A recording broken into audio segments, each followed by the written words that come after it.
Loyola Café.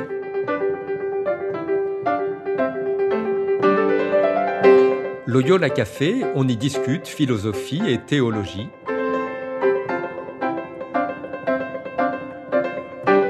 C'est là que chaque semaine, Isabelle et Parnell dialoguent avec un enseignant des facultés Loyola Paris, le temps d'un café.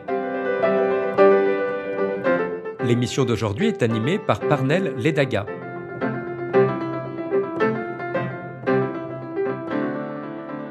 Bonjour à tous, chers auditeurs, chères auditrices du Loyola Café. Je suis heureux d'être avec vous pour un nouveau podcast et j'ai le plaisir d'accueillir aujourd'hui au studio le père Henri Lo. Bonjour Henri. Bonjour, Parnell. Henri est un habitué de nos podcasts, vous le savez, professeur ici aux facultés Loyola Paris. C'est un jésuite supérieur aussi de la communauté Saint-Ignace. Mais surtout, Henri Lo a été pendant longtemps le directeur du 3e cycle, que j'ai eu la chance d'avoir comme directeur du 3e cycle, que j'ai aussi eu la chance d'avoir dans mon jury lors de ma soutenance de thèse. Et si je l'invite aujourd'hui, c'est pour parler d'un thème qui, je pense, depuis la nuit des temps, n'a cessé de faire réfléchir les croyants et même les non-croyants. Un thème lié à l'existence, ou du moins à l'affirmation de l'existence de Dieu. Et je pense qu'Henri est justement la personne adéquate pour en discuter avec nous parce qu'il a publié un livre intitulé Le Dieu excentré, essai sur l'affirmation de Dieu. Alors, Henri, pour ce thème important de Dieu sans preuve, si on peut le dire ainsi, parce que on voit mal en fait aujourd'hui quelles peuvent être les preuves, mais vous y avez consacré un essai. Alors, peut-on prouver en fait l'existence de Dieu? Ma réponse est simple, elle est négative. On ne peut pas prouver l'existence de Dieu. Alors bien sûr, je parle de la preuve au sens le plus fort, le plus géométrique, le plus mathématique du terme. Une preuve doit valable pour tous, indépendamment de telle ou telle circonstance particulière. On ne prouve pas l'existence de Dieu et de même on ne parle pas de l'existence de Dieu comme de l'existence d'un objet, d'un animal ou d'un être humain. On sent que quand on parle d'existence, d'autres opérations sont engagées pour parler de Dieu. Alors, je ne dis pas que Dieu n'existe pas, bien entendu, mais je dis que le terme existence a des dimensions très différentes selon ce dont on parle. Mais pourtant, dans la tradition, de nombreux penseurs ont suivi cette voie-là et ont travaillé à chercher des preuves, justement, parce que vous nous dites qu'il est difficile ou vous avez donné une réponse négative. On ne peut pas prouver l'existence de Dieu, de même que on peut par exemple prouver l'existence, disons, d'un matériau rare. Si quelqu'un aujourd'hui disait, j'ai découvert des nouvelles formes d'or ou de diamant, il pourrait nous dire, elles se trouvent dans ces mines, mais avec Dieu, on ne peut pas faire ça. Mais pourquoi, que faut-il penser en fait du fait que les penseurs à travers les âges se soient donné du mal dans cette tâche? Alors, je dis Dieu sans preuve, mais j'ajoute, mais pas sans raison. Dieu sans preuve, mais pas sans raison. C'est vrai que dans l'histoire, on trouve toute une série de grands penseurs, théologiens, philosophes qui ont travaillé, raisonné, essayé de rendre compte de l'existence de Dieu. Si je remonte au Moyen Âge, l'un des plus grands, c'est Saint Anselme, au Xe siècle à peu près, à cette époque. Et Anselme avait cherché des manières de parler de Dieu, mais un jour il s'aperçoit que tout ce qu'il a dit ne tient pas tellement, alors il veut chercher l'unique argument qui pourrait rendre compte de l'existence de Dieu. Mais il dit bien argument. Et l'argument, c'est le moment d'un langage, d'un échange et d'une conversation. Il ne parle pas de preuves. Mhm. 2 siècles plus tard, c'est saint Thomas. Alors saint Thomas, il parle de voix pour remonter à l'existence de Dieu à partir de certains raisonnements. Il cherche la cause de ce qui est. Et puis à l'époque moderne, de grands philosophes, Descartes, Leibniz, qui travaillent aussi sur cette question sans parler de preuves. Alors ensuite, ce sera Kant Kant qui va critiquer la notion de preuve en disant que c'est impossible, que Dieu est hors de l'expérience sensible, donc on ne peut pas le prouver, et puis ensuite Hegel. Alors, ce que je remarque à travers cette liste, d'abord, c'est que tous ces penseurs, si éminents soient-ils, si saints soient-ils, comme Anselme ou saint Thomas, ils se critiquent les uns les autres, comme si la preuve précédente, elle ne tient pas. Donc, c'est bien le signe que la preuve n'existe pas, puisque quelle que soit leur autorité, ils s'aperçoivent qu'il faut aller plus loin, que ce qui a été dit par le prédécesseur ne tient pas. Seulement, ce qu'il faut remarquer aussi, c'est qu'ils parlent, ils pensent, ils argumentent, et ça veut dire que dans cette diversité même des approches, des sensibilités, il y a une raison qui cherche.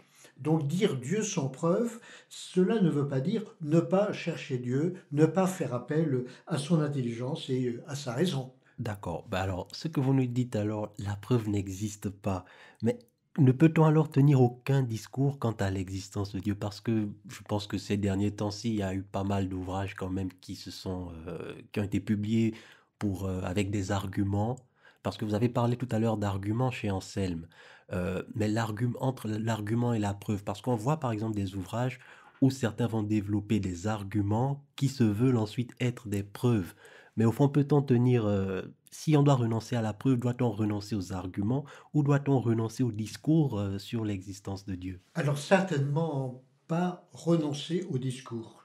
Je tiens qu'il faut renoncer à la preuve, hein, dans le sens que j'ai dit.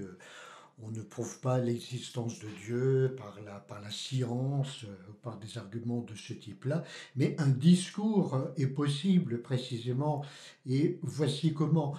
Au fond, si on réfléchit sur la nature humaine, hein, sur la condition de l'homme fini, et les philosophes et les théologiens font ça très, très largement, on s'aperçoit que, ben, qu'en est-il de l'homme? L'homme est cet être qui a une capacité à s'interroger sur lui-même, sur son origine, sur le sens de sa vie. Un animal, pour autant qu'on sache, ne va pas s'interroger sur le sens de sa vie. Il y a quelque chose d'unique dans l'homme. C'est vrai. Quelque chose d'unique. Les philosophes, Bergson, Eric Weil et beaucoup d'autres disent l'homme est le seul parmi les animaux, enfin parmi les êtres de la terre, c'est le seul être à s'interroger, à se projeter dans l'avenir, à accumuler des connaissances. Au fond, c'est la métaphysique. La métaphysique, c'est quoi? C'est s'interroger, c'est dire pourquoi. Voilà pourquoi l'origine, d'où est-ce que je viens, quel est le sens de ma vie, l'orientation de ma vie. Alors, bien sûr, l'homme peut refuser cette interrogation. Il peut dire je ne viens de nulle part, je ne vais nulle part, c'est moi qui suis le créateur de ma vie. Et quelqu'un comme Jean-Paul Sartre, et ce qu'on appelait l'existentialisme athée, s'inscrit dans cette perspective qui consiste à dire l'homme c'est un pur fait de la nature. Il est il est créateur, et le terme est très fort, de dire que l'homme est créateur de sa vie, de ses valeurs, de son chemin, etc. Et cela suffit. Seulement, l'homme peut faire une autre expérience, l'expérience qui n'est pas l'origine de lui-même, et le fait de découvrir au fond de soi, et je crois que chacun, c'est une expérience très très large dans l'humanité, de découvrir quelque chose qui nous dépasse, qui renvoie à plus grand que soi. On s'interroge. Alors à partir de là, eh bien à partir de là, il y a une découverte de l'absolu. Je pense par exemple, enfin pour donner des exemples, des expériences humaines très très proches et qui peuvent nous parler, au peintre Henri Matisse. Hein, le peintre Henri Matisse, il avait décoré la chapelle de Vence, la chapelle des Pères dominicains dans le sud-est de la France, et il est agnostique, il ne croit pas spécialement en l'existence de Dieu, mais il reconnaît que, eh bien, quelque chose l'a dépassé. Au fond, il n'a pas simplement mis de la peinture sur les murs, il n'a pas simplement produit une œuvre, il sent que quelque chose de plus grand que lui s'est produit. Eh bien, je dis, et c'est là que ma raison et que ma liberté interviennent, je dis que dans cette expérience que je fais de ce que me dépasse, de plus grand que moi, je dis que dans cette expérience, je peux reconnaître l'absolu. Je peux reconnaître l'absolu. Alors, ce n'est pas une preuve. Je ne prouve rien. Je n'impose rien à autrui, mais je demande à ce que cette reconnaissance, eh bien, elle soit, à ce qu'on reconnaisse que cela n'est pas irrationnel, cela ne va pas contre la raison. Je dis, pour moi, c'est une décision parfaitement raisonnable que de reconnaître ce qui me dépasse. Et je dis, il y a un absolu qui s'approche de moi finalement et qui me parle. Alors, je trouve cela fascinant, mais quand même, n'y a-t-il pas un danger avec ce type de raisonnement? Pourquoi? Parce que, au fond, parle-t-on encore de Dieu lorsque l'on raisonne de la sorte? Ne s'agit-il pas simplement d'une sorte de théorie ou d'un concept philosophique?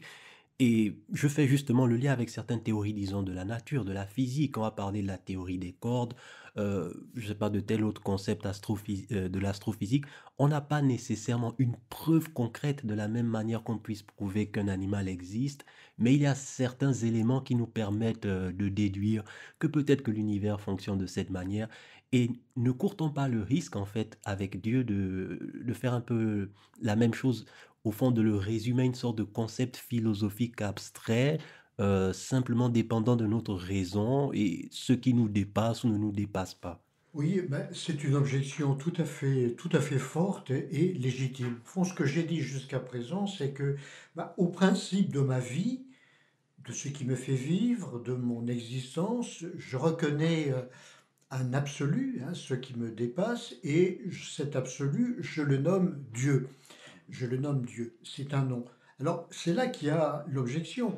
S'agit-il encore de Dieu, hein, comme vous venez de le dire? Est-ce qu'on ne parle pas d'un concept philosophique abstrait, d'un Dieu impersonnel? Et on va dire, bon, ben, tout ça c'est très bien pour les philosophes. Ils parlent d'un Dieu, un absolu, quelque chose d'impersonnel. Mais pour nous, le vrai Dieu, c'est le Dieu de la foi, etc., etc. C'est le Dieu de Jésus-Christ. Alors d'abord, il faut remarquer que dire Dieu, c'est poser un nom, un nom. Et ce n'est pas n'importe quel nom. Il a du poids dans l'histoire. Des événements lui sont attachés. Mais je veux faire un pas de plus. Parce que si je réfléchis bien, ce nom de Dieu, je le reconnais comme ce qui me fait être, comme ce qui me rend vivant.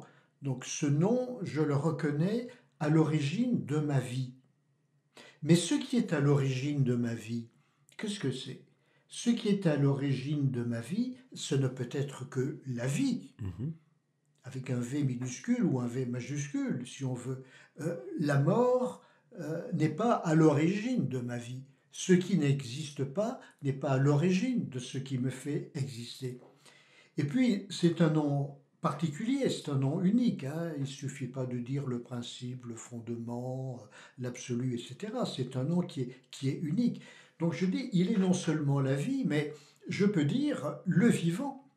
Alors ici, je ne prouve pas l'existence d'un Dieu abstrait, je reconnais la vie et plus encore le vivant qui est en moi et qui me fait vivre. Donc ce que j'avance par là, et je crois qu'il faut tenir à cette réflexion, c'est que Dieu n'est pas un concept abstrait, j'éprouve une relation, et déjà une relation personnelle. Comment est-ce que ce ne serait pas une relation personnelle que ce rapport à ce qui me fait vivre? Parce que ce n'est pas d'autre chose que de cela qu'il s'agit. Et donc je fais l'expérience personnelle d'un nom, puisque c'est un nom, on peut dire un nom propre. Nous ne sommes pas dans l'anonymat. Ce nom, ce n'est pas un anonyme, et moi je ne suis pas un anonyme. Nous sommes en relation, et ce nom, il est la vie. Alors justement, parce que vous parlez du non, vous avez beaucoup évoqué la raison, l'absence de preuves, mais en fait, tout ça a-t-il encore un lien avec le Dieu des chrétiens? Au fond, c'est pas, n'est-ce pas juste quelque chose de beaucoup trop abstrait? Ah ben vous allez d'objection sérieuse en objection sérieuse. Bravo. Mais oui, bien sûr, c'est la question qu'on se pose, hein. J'y faisais allusion à l'instant. Cela a-t-il à voir avec le Dieu des chrétiens? Alors d'un côté, il y aurait le Dieu des chrétiens, et puis de l'autre côté, bon, le Dieu des philosophes. Mais est-ce que tout ça est sans rapport? Alors, tout ce que j'ai dit Jusque-là, c'est ceci, hein, c'est que je ne prouve pas Dieu d'une manière mathématique, géométrique, indépendamment de moi, indépendamment de ma liberté et de ma raison, comme s'il s'agissait d'un objet de la nature parmi d'autres. Donc, je ne suis pas une intelligence artificielle hein, qui relie des informations et qui par là peut répondre à toutes les questions. Il ne s'agit pas de répondre à toutes les questions, mais c'est moi comme sujet qui parle Mhm. et qui décide. Il y a une décision. Il y a une décision dans le fait de reconnaître l'absolu et de l'appeler Dieu. Il y a une décision et ma réponse, hein, la position qui est la mienne, elle suppose tout un itinéraire. Au fond, il n'y a pas de nomination de Dieu sans un itinéraire de nomination, sans un parcours, sans une histoire. Et sur ce chemin, je vais rencontrer des événements. Je suis affecté par des réalités, par les événements positifs et négatifs, hein. Je pense à la question du mal. Bien, je suis affecté par toutes les réalités de mon histoire, par beaucoup d'histoires. Et je peux dire que si c'est de mon histoire qu'il s'agit, si c'est de ce qui me fait vivre, parmi ces événements, bah, il peut y avoir l'événement du Christ. Mhm. L'événement du Christ qui me rejoint et qui va orienter le nom de Dieu d'une manière très, très singulière. De ce point de vue, j'étais très frappé par une lettre qu'avait écrite Simone Weil. Hein, Simone Weil, on sait bien que dans sa recherche de Dieu, elle a été un peu sur une ligne de crête, hein, à la fracture d'une reconnaissance, d'une hésitation. Et elle écrivait ceci à un poète, Joe Bousquet. Elle écrivait, je donne simplement un extrait, une partie de cette lettre le plus significatif. Elle disait: J'ai senti, sans y être aucunement préparé, que j'ai senti une présence plus personnelle, plus certaine, plus réelle que celle d'un être humain. Donc on est dans cette présence, hein, on peut dire, qui est encore absolue, mais elle dit quand même une présence plus personnelle, plus certaine, plus réelle que celle d'un être humain, inaccessible et au sens et à l'imagination. Mais elle dit, depuis cet instant, le nom de Dieu et celui du Christ se sont mêlés de plus en plus irrésistiblement à mes pensées. Alors, ce que je retiens, c'est que le nom de Dieu et le nom du Christ se sont mêlés. Comment cela s'est-il fait? Je ne sais pas, nous ne savons pas, mais elle porte cette expérience que, réfléchissant dans ses actes de résistance, d'intelligence, d'amour, de relation, etc., quelque chose se passe en elle au point que le nom de Dieu et le nom du Christ se mêlent et ne font qu'un. Alors voilà, moi je dis dans cet itinéraire de nomination, d'affirmation, l'absolu s'approche, l'absolu, il s'entend finalement, il s'entend et je l'entends au point d'aller plus loin et de lui donner un nom qui est un nom personnel et qui devient de plus en plus personnel et qui, dans le cas de Simone Veil, par exemple, prend la dimension du Christ, se confond avec l'événement du Christ, et cela, eh bien, je peux le reconnaître pour moi-même. Alors, je crois que c'est un thème vraiment fascinant, il est vrai, mais comme je l'ai rappelé en début d'émission, un thème qui, depuis la nuit des temps, j'ose le dire, hein, n'a pas cessé de faire réfléchir les gens. Alors, il serait illusoire de penser que nous pouvons aujourd'hui, en fait, euh, apporter une réponse définitive à Ah, cette question. nous n'allons pas régler la Ouais. question, nous n'allons pas mettre un point final, parce que précisément cet absolu, ce Dieu qui s'approche et que j'entends, ben, il appelle à avancer, il est sur un chemin. Euh, Au fond, ce que je veux dire, et ça pourrait être ma conclusion, c'est que Dieu est au-delà de la preuve. Mhm. Il est au-delà de la preuve. La preuve, peut-être, c'est ce qui voudrait le limiter. Et c'est paradoxal, quand on parle de preuve, on voudrait, avec autorité, peut-être avec un certain orgueil, dire voilà, voilà qui est clair, voilà qui est certain, au fond c'est tout, c'est un bloc. Ben moi je dis non, Dieu est au-delà de la preuve, et que finalement vouloir prouver, c'est trop peu. Mhm. C'est trop C'est trop peu, peu. ça ne correspond pas à la grandeur de Dieu, à la vie de Dieu, cela ne correspond pas non plus à la foi chrétienne. La foi dans la résurrection, c'est une foi. Nous n'avons pas de preuve du ressuscité, mais c'est bien plus que la preuve.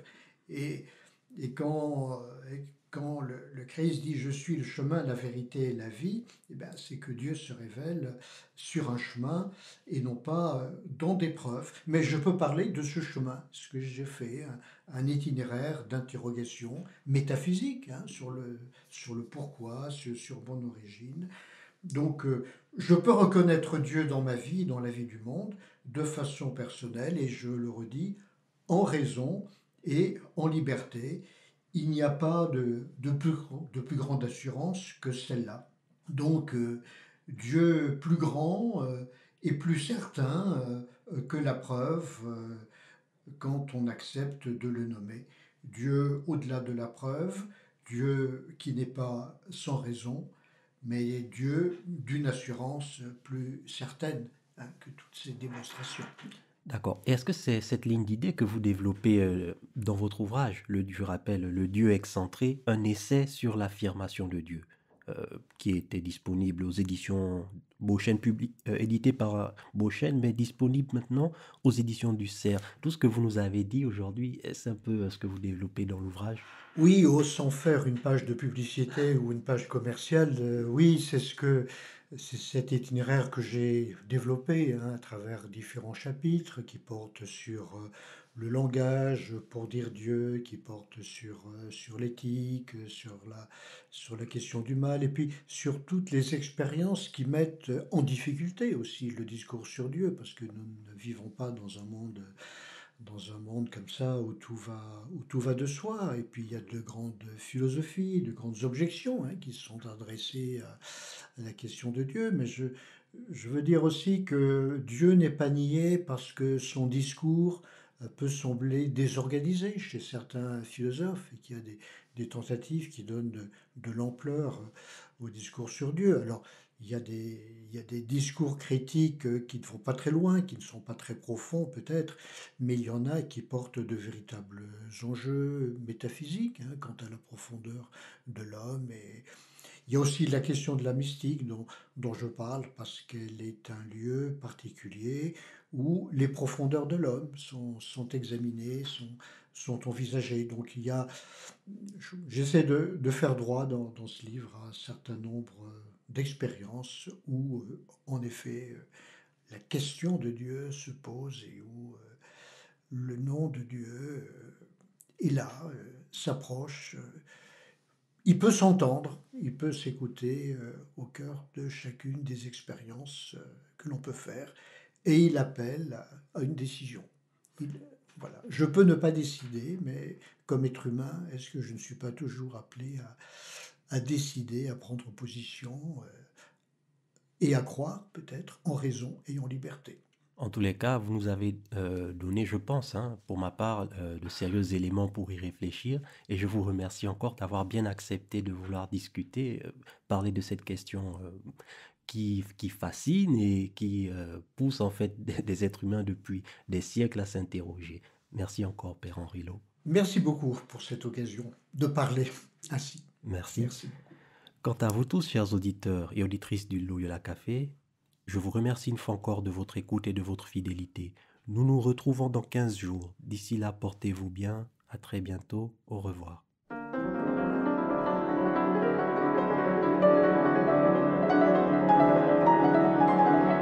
Vous écoutiez Loyola Café, le podcast des facultés Loyola Paris. Pour ne rater aucun épisode, abonnez-vous gratuitement sur votre application préférée, Spotify, Deezer, Apple Podcast ou YouTube Podcast.